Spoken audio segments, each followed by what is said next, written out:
Bonjour à tous. Aujourd'hui, on va parler sur la pensée. Et je dirais, si nos idées sont influencées par le groupe de personnes auxquelles nous appartenons, comme par exemple dans un groupe où personne n'ose contredire l'opinion dominante, alors je pense que il y a 95% des gens qui pensent qu'ils pensent par eux-mêmes. Et peut-être dans les 5% restants qu'on trouve les gens qui pensent par eux-mêmes. Autrement dit, les gens qui ont conscience que c'est difficile de penser par eux-mêmes. Alors, je vais expliquer un peu ce que j'entends par là. On a l'impression que nos idées ne sont pas à l'origine des idées de quelqu'un d'autre.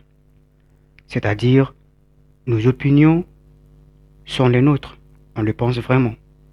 Et moi, je pense que beaucoup de nos opinions ou de nos pensées sont installées à l'égard de la pensée de quelqu'un d'autre.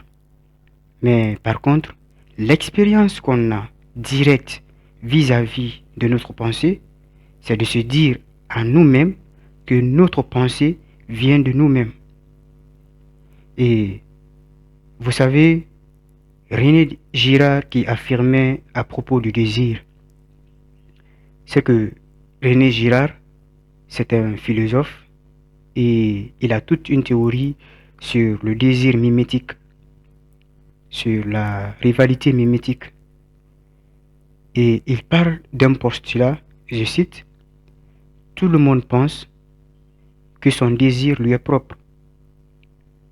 Par exemple, pour mieux comprendre son affirmation, euh, j'envoie un exemple.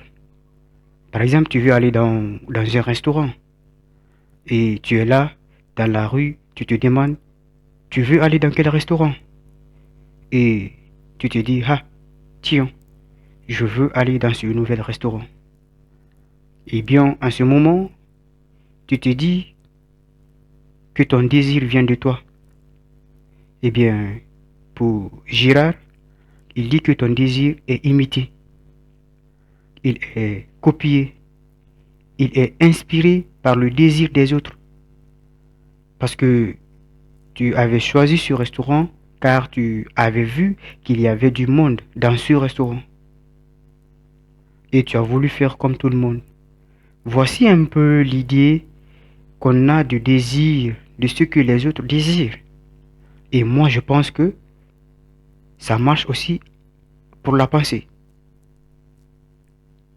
Et on a souvent la pensée de ses idoles. On a souvent la pensée de ses modèles. Et souvent, on a la pensée de ce qu'on pense intelligent. Et ce qui est vrai quand même sans y réfléchir. Et souvent, nos pensées proviennent de ce qu'on a lu ou de ce qu'on a vu. Et c'est le cas de Dieu. Pour être honnête, personne ne peut concrétiser l'existence de Dieu. Mais il y a eu les différents groupes. Et il y a eu ce groupe de personnes qui ont cru en l'existence de Dieu et qui croient que Dieu existe. Et il y a aussi ce groupe qui n'adhère pas son existence. Il a, il a eu des premières personnes qui pensaient que Dieu existe et ils ont laissé des livres, des Corans, euh, par exemple la Torah, pour faire croire aux gens que Dieu existe, pour qu'ils adhèrent à leur doctrine, autrement dit, leur pensée. Et de nos jours, certains ont lu ce Coran, cette Bible, cette Torah, et il y a ce groupe de personnes qui vont sûrement se dire, waouh, elle est magnifique cette religion. Eh bien, moi je l'adhère. Et l'autre, c'est le contraire. C'est là un peu parce que les personnes qui ont adhéré à cette religion, qu'ils ont choisi, c'est parce qu'ils ont lu quelque part. Ils ont lu la pensée d'un groupe de personnes. Et les autres qui ont pas adhéré, ils ont aussi lu quelque part. Les gens qui ont contredit un peu l'existence de Dieu. Et ils ont adhéré à cette pensée. Ils n'ont pas pensé par eux-mêmes. Mais en ce moment, eux, ils pensent par eux-mêmes. Alors que c'est vraiment faux. Leur pensée provient de la pensée d'un groupe de personnes. Et si on continue, il faut comprendre que cette influence ne concerne pas seulement la religion, mais aussi toutes les idées euh, que nous adoptons dans notre vie. Regardez autour de vous quand on parle de musique, de mode, de la politique, de célébrité.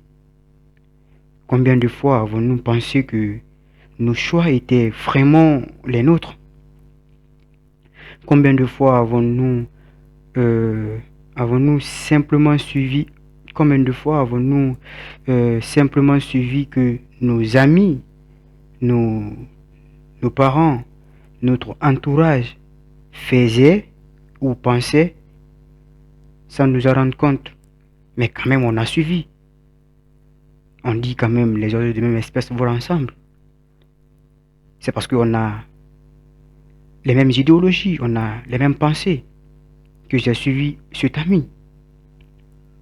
Ou avec la famille, c'est parce que je suis né dans une famille religieuse, musulmane, que je suis devenu musulman aujourd'hui. Mais si ça se trouve qu'il y a de ces gens qui pensent par eux-mêmes, mais c'est la minorité, c'est 5%. Et ils vont sûrement se démarquer de cette famille religieuse. Malgré il est né dans une famille vraiment musulmane, mais lui il s'est démarqué parce que c'est parce qu'il pense par lui-même. Sa pensée ne provient pas d'un groupe de personnes. Et lui, il a compris, il s'est démarqué. Ce qui est difficile, c'est de penser par soi-même. C'est ce que je veux expliquer un tout petit peu dans ce podcast. Et, et c'est là que le groupe entre en jeu. Car nous voyons ce que les autres désirent. Et souvent, sans réfléchir, nous imitons cette pensée. Et, et je pense qu'il y a 95% des gens qui suivent la pensée des gens en pensant qu'ils pensent par eux-mêmes. Et il y a cette minorité qui pense vraiment par eux-mêmes. C'est-à-dire, par exemple, quand on prend le cas de la musique, quand on regarde les vidéos, il y a cette majorité de personnes en Afrique. Par exemple, quand on prend la musique américaine, les vidéos, la manière dont ces gens-là s'habillent dans les vidéos, bah, il y a bon nombre d'Africains qui veulent quand même ressembler à, à ce qu'ils ont vu. C'est pourquoi je dis, souvent, notre pensée vient de ce qu'on a vu ou de ce qu'on a lu. Donc en ce moment, ils pensent que ce sont les plus stylés. Ils ont créé, et pourtant ils n'ont pas créé, ils ont imité la pensée d'un groupe de personnes, c'est-à-dire des artistes. Sans y réfléchir, ils pensent qu'ils pensent par eux-mêmes. Pourtant c'est archi faux. Et ces exemples-là sont vraiment précis pour comprendre qu'il y a la minorité des gens qui pensent vraiment par eux-mêmes. Et on doit aussi savoir, pour terminer, que nous vivons dans un monde où, selon moi, je pense que tout le monde suit la pensée de son prochain, imite, s'inspire de la pensée de quelqu'un d'autre. Et sans nous en rendre compte quand même, parce que je sais, Mais il y a aussi des gens qui pensent vraiment par eux-mêmes, qui ont conscience que penser par soi-même est vraiment très difficile. Mais ils ont quand même réussi à penser par eux-mêmes. Eh bien, que dire d'autre? Merci.